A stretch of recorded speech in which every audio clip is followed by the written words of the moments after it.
안 봤으면 좋겠어요. 네, 저는 대전문정중학교 박지민이고요. 아나운서입니다. 작년과 어떤 점이 다른지? 작년에는 이제 그나마 코로나랑 관련이 있었던 해잖아요. 그래서 코로나 관련 주제를 택했는데 이번에는 그거랑 달리 좀 더 우리 사회 문제에 대한 얘기를 했지 않았나 싶어요. 그때보다 확실히 편집한 속도나 기술 그런 게 더 많이 는 것 같아요. 저는 그때 비가 엄청 많이 왔던 날이 있었는데 그때 선배들과 함께 편의점에서 빗소리를 맞아가며 영상을 찍었던 게 가장 기억에 남습니다. 그 당근마켓에서 인터뷰할 분을 계속 찾다가 찾았는데 그분이 저희 선배셔가지고 약간 놀랐어요. 중고거래 마켓이 좋은 방면도 많지만 그로 인해 생기는 사기에 관련된 단점들도 말해주고 싶은 뉴스를 만들었습니다. 이제 주위에 보면 친구들이 덕질을 하는 친구들이 많은데 이제 연예인 굿즈 같은 걸 모을 때 중고거래를 쓴다는 그런 소식을 들었어요. 그것에서부터 청소년들의 중고거래 사용량이 증가하고 있다는 사실을 알게 되었고 그렇게 주제가 잡히게 되었습니다.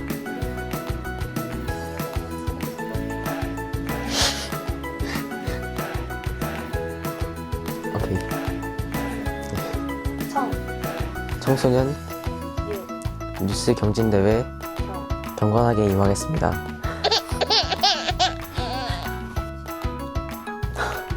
저희 방송부 부장 선배가 3등 안에 들면 자기가 맛있는 걸 사주겠다 했거든요. 그래서 단체로 모여서 맛있는 거 먹고 하고 싶어요. 선배 빕스 사주세요.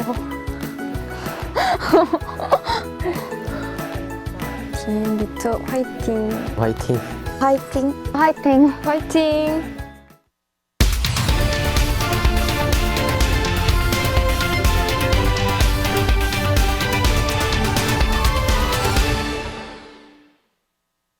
시청자 여러분 안녕하십니까? DMB 박지민입니다.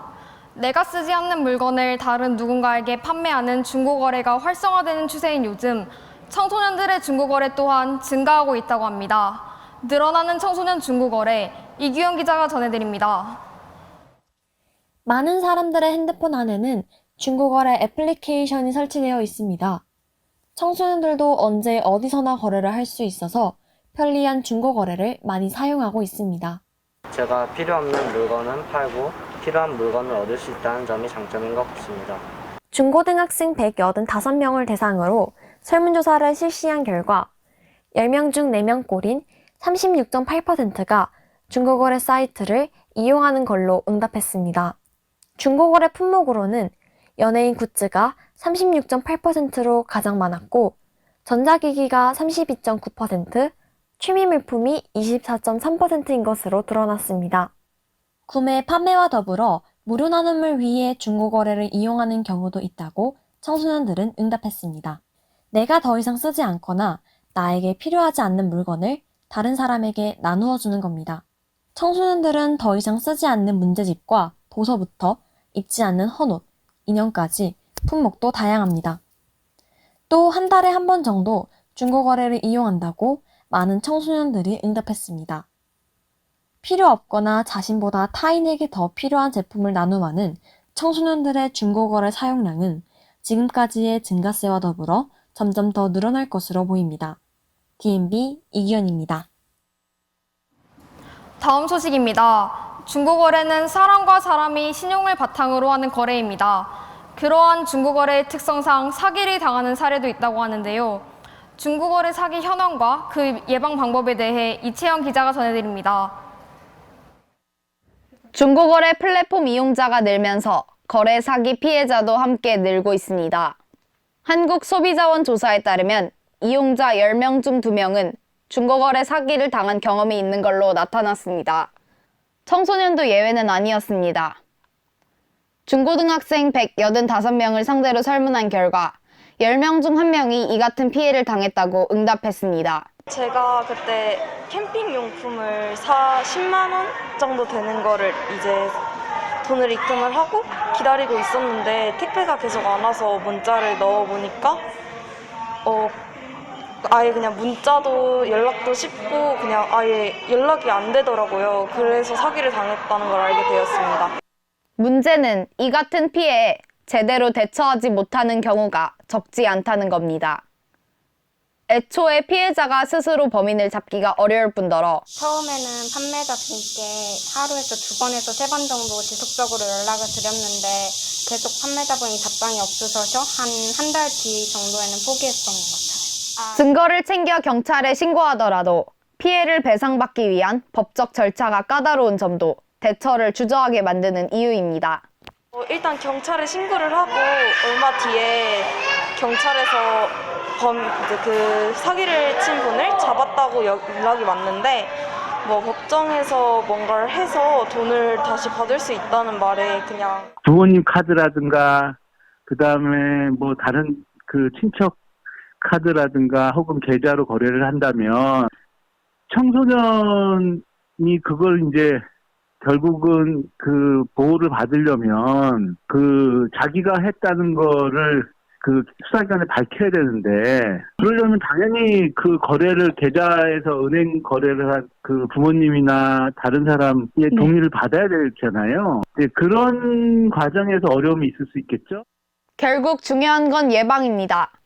거래 관련 대화 시에는 카카오톡, 오픈 채팅방, 문자 대신 중고거래 플랫폼 내 채팅 기능을 사용하는 것이 좋습니다. 가까운 지역에서는 직접 만나서 거래하는 게 안전하고 계좌 이체를 하는 경우 상대방의 정보를 꼼꼼히 확인해야 합니다. 청소년들의 중고거래 사용량이 늘어나면서 청소년들도 중고거래 사기 범죄에 자주 노출되고 있습니다. 예방과 사기에 대한 적절한 대처를 통해 중고거래 사기 범죄는 근절되어야 할 것으로 보입니다. DMB 이채연입니다.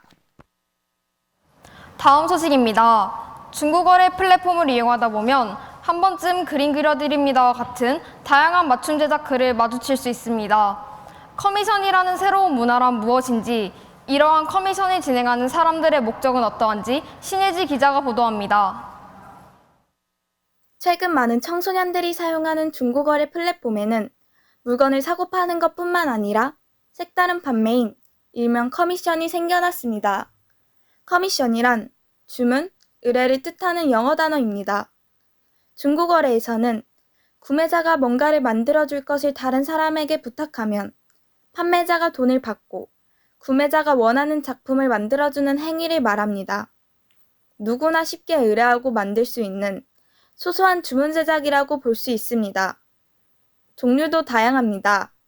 원하는 그림을 그려주는 커미션을 흔히 볼 수 있고 포토카드를 넣는 탑로더 꾸며주기, 스티커 제작하기 등 청소년들의 입맛에 맞는 다양한 커미션도 눈에 띕니다. 캐릭터를 디자인해서 주는 커미션을 하고 있습니다. 용돈벌이로 시작했습니다. 단순한 용돈벌이뿐만이 아닙니다. 미술 계열을 지망하는 학생들은 그림 커미션을, 문학 계열을 진로로 하는 학생들은 웃음을 줄 수 있는 삼행시 커미션을 수행하면서 자신이 관심을 가지고 있는 분야나 진로에 한층 더 가까워지는 기회로 삼기도 합니다. 현재 캐릭터 그림 종류의 커미션을 받고 있습니다. 처음에는 제 꿈이 약간 그런 쪽이라서 시작을 했다가 점점 많은 분들이 추천해 주셔서 용돈벌이로도 많이 하고 있는 것 같습니다. 이제는 청소년의 또 다른 생산활동에 장이 되고 있는 중고거래 플랫폼. 커미션은 용돈벌이뿐만 아니라 청소년인 진로를 이룰 수 있는 통로가 되고 있습니다. DMB 신예지입니다. 지금까지 중고거래에 대한 다양한 소식을 전해드렸습니다. 청소년들의 중고거래 사용량은 증가세를 띠지만 청소년을 대상으로 하는 중고거래 사기 범죄도 마찬가지로 증가하고 있어 예방과 적절한 대처가 필요할 것으로 보입니다. 또한 청소년들은 중고거래 플랫폼을 용돈벌이뿐만이 아니라 진로를 위한 방법으로 이용하고 있기도 합니다. 내가 쓰지 않는 물건을 다른 누군가에게 판매하는 중고거래, 이 중고거래를 잘 활용한다면 슬기로운 소비를 할 수 있을 것입니다. 지금까지 DMB였습니다. 시청해주신 여러분 고맙습니다. 네. 문정중학교 수고하셨습니다.